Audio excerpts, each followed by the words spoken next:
Good evening, everyone. Welcome again to this series of episodes where we encourage ourselves and to how we can live a Christian life. So, in today's episode, I want us to at least encourage ourselves on how we should have personal relationship with Jesus Christ or with God. I'm going to read from one book today. So, we are going to read from the book of Mark or Mariko 5 verses 31. 5 verses 31.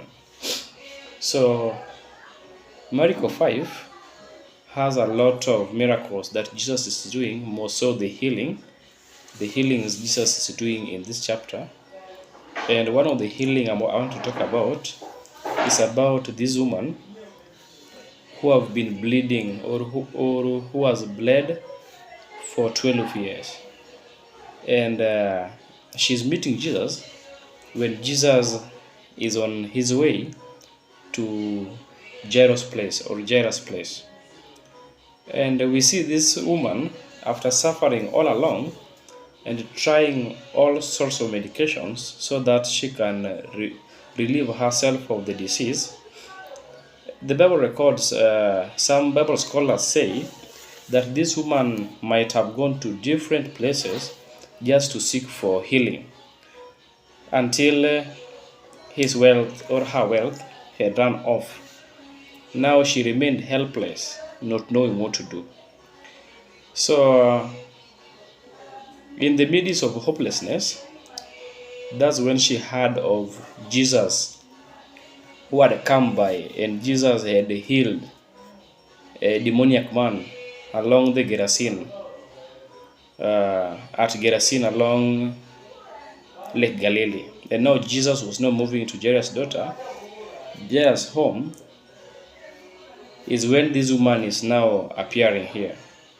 And when she appeared, remember, in the Jewish custom, women who were bleeding were isolated, and people never wanted them close to the crowd because the people thought that they were unclean and would give people or would transfer that disease to others.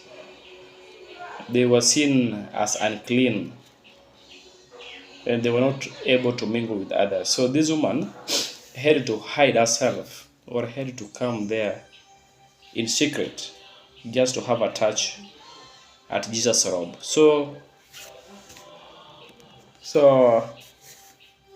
when Jesus was moving to Jairus' daughter, the crowd was so big such that no one could notice her, because I think she wore some of the things maybe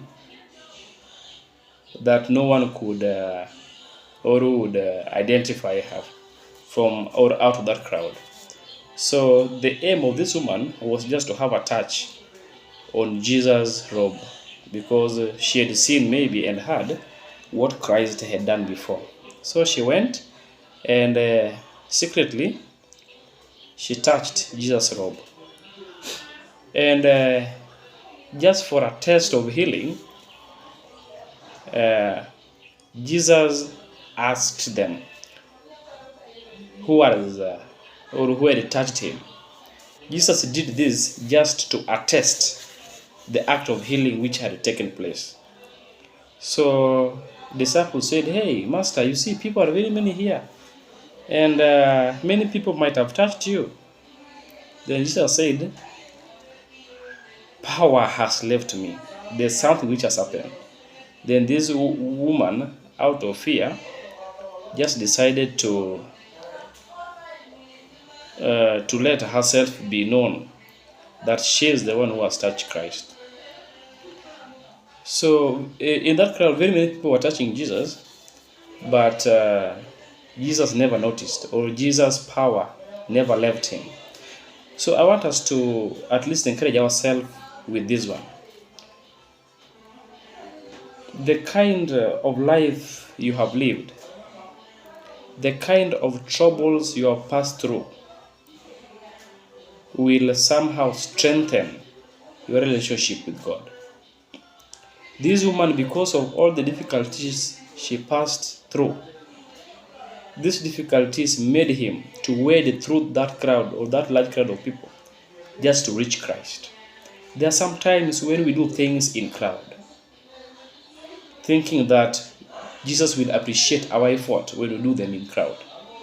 But I want to advise us that at times it comes that we need to have personal effort for Christ to feel our. People were touching Christ in that crowd, but Christ never noticed. But this one, because of the kind of job, by the way, working for Christ sometimes calls for the kind of life we live. When you live a life of difficulty, where only Christ can save you from. This woman had lived a life of difficulty. People had abandoned her. It is only Christ who was able to heal her. And because of that healing power of Christ, the woman tried very much to surpass the crowds just to touch the Christ. So sometimes in your life, try as hard as possible. Just look at your life. Look at how Christ have at least uplifted you. Don't do something because crowds are doing. You don't know how their lives have been impacted by the act of Christ in them. But just look at yourself. Look at how Christ have waved you through the challenges of life, through employment problems, through insecurities, and you are here still alive. Why don't you take a chance? Come out, have a personal relationship with God, work hard to the Lord.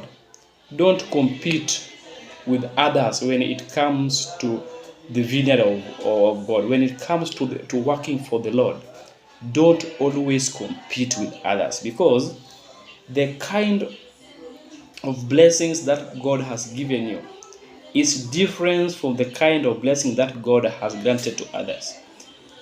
Look at this woman, surpassing all that crowd, and Jesus was able to at least feel the touch of this woman because of the difficulties that Jesus had delivered her from.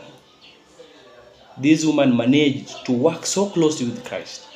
So why don't we Christians, or we who are at least worshiping God, look at your life,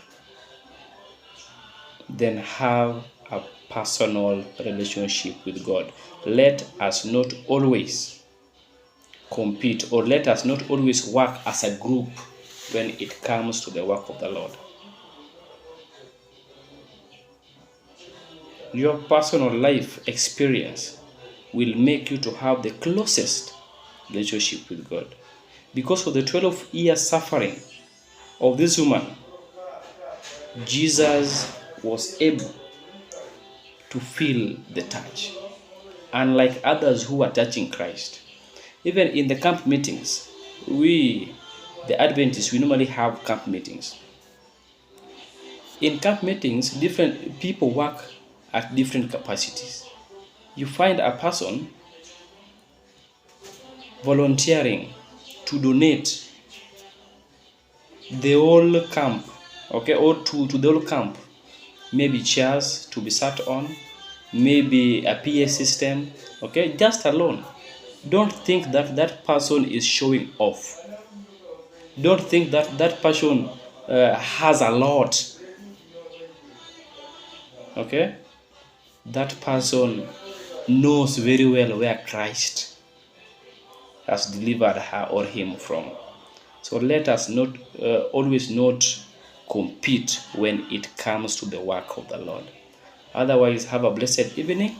I'm just from work, so I had to encourage us with such a verse. God bless you. Have a blessed evening. Bye bye. Till tomorrow.